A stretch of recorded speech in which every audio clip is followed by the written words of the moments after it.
Hey everyone, this is the Let's Pop Art podcast where we explore the ever-changing world of art, digital art, design, content creation, and more. Just a little tidbit before we get started. The podcast has been created for entertainment and educational purposes only, and nothing in the content should be taken as investment advice. For more information, see the full disclaimer at letspopart.popshow.co. Again, that is letspopart.popshow.co. So let's get into it and have some fun.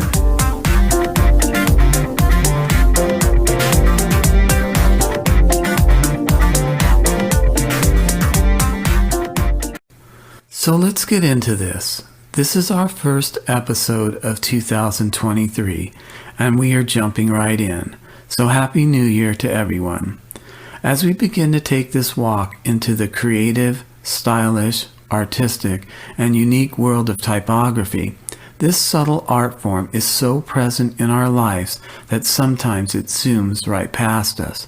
But typography is everywhere, from all the street signs we see in cities, on roadways, and on highways, to the advertising that we see on subways, trains, buses, trucks, and taxis.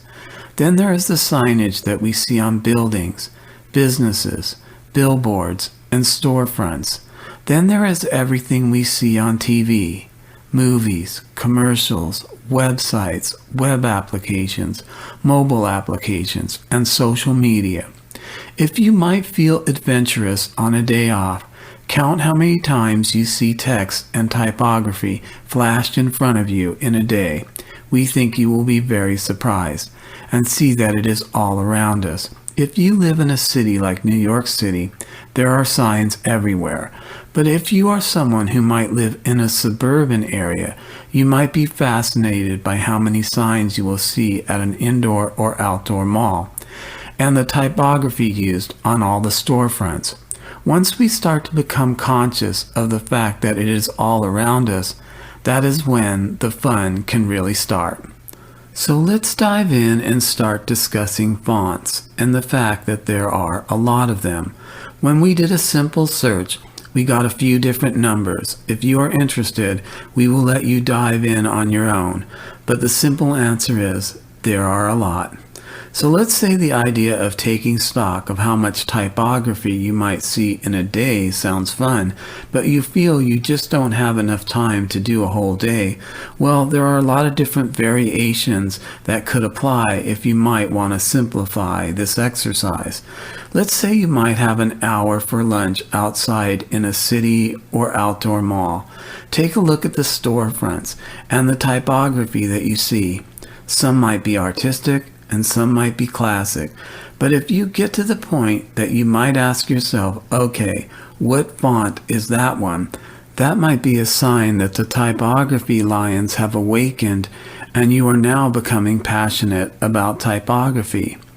With all the software and mobile applications out there for graphic design, beginners with little or no experience can start to play with different fonts and start to delve into the world of typography.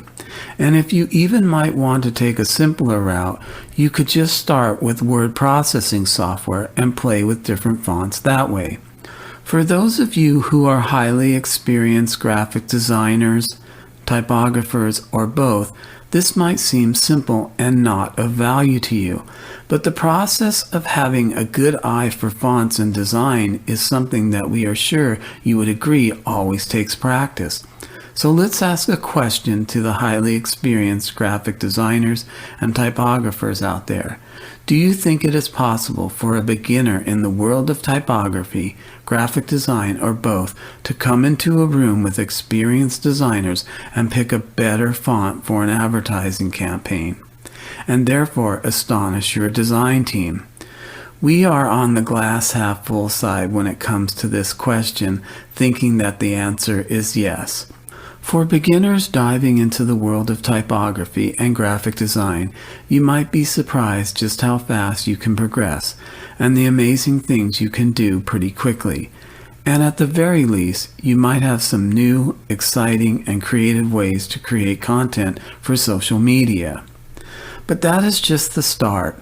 With photo editing, image creation, and graphic design software, along with vector-based editing software mixed with the use of typography, a whole creative artistic world awaits you.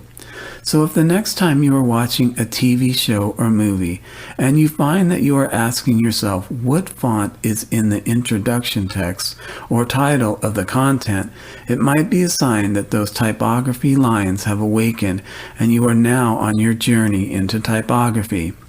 But for those of you who may have been on this journey for a while or a long time, we are pretty sure you would agree it could possibly be a good exercise to step back and look at the whole process through beginner's eyeglasses.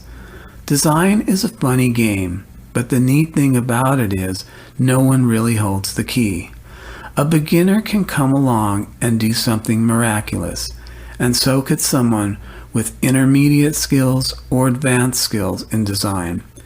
Because we see typography used so much in advertising, it can cast a shadow on all the creative and storytelling aspects of typography. But the way we see it is that typography is this amazing creative art form. Here at the Let's Pop Art podcast, we create content in the hopes of inspiring people to be creative. We try to spread our enthusiasm for art, crafts, and design, and hope that folks will have fun creating like we do. It is a real joy for us to create this podcast, and we like the creative journey and the process it takes to create it. We hope you liked our thoughts on typography and this episode titled Taking a Walk into the Creative, Stylish, Artistic, and Unique World of Typography.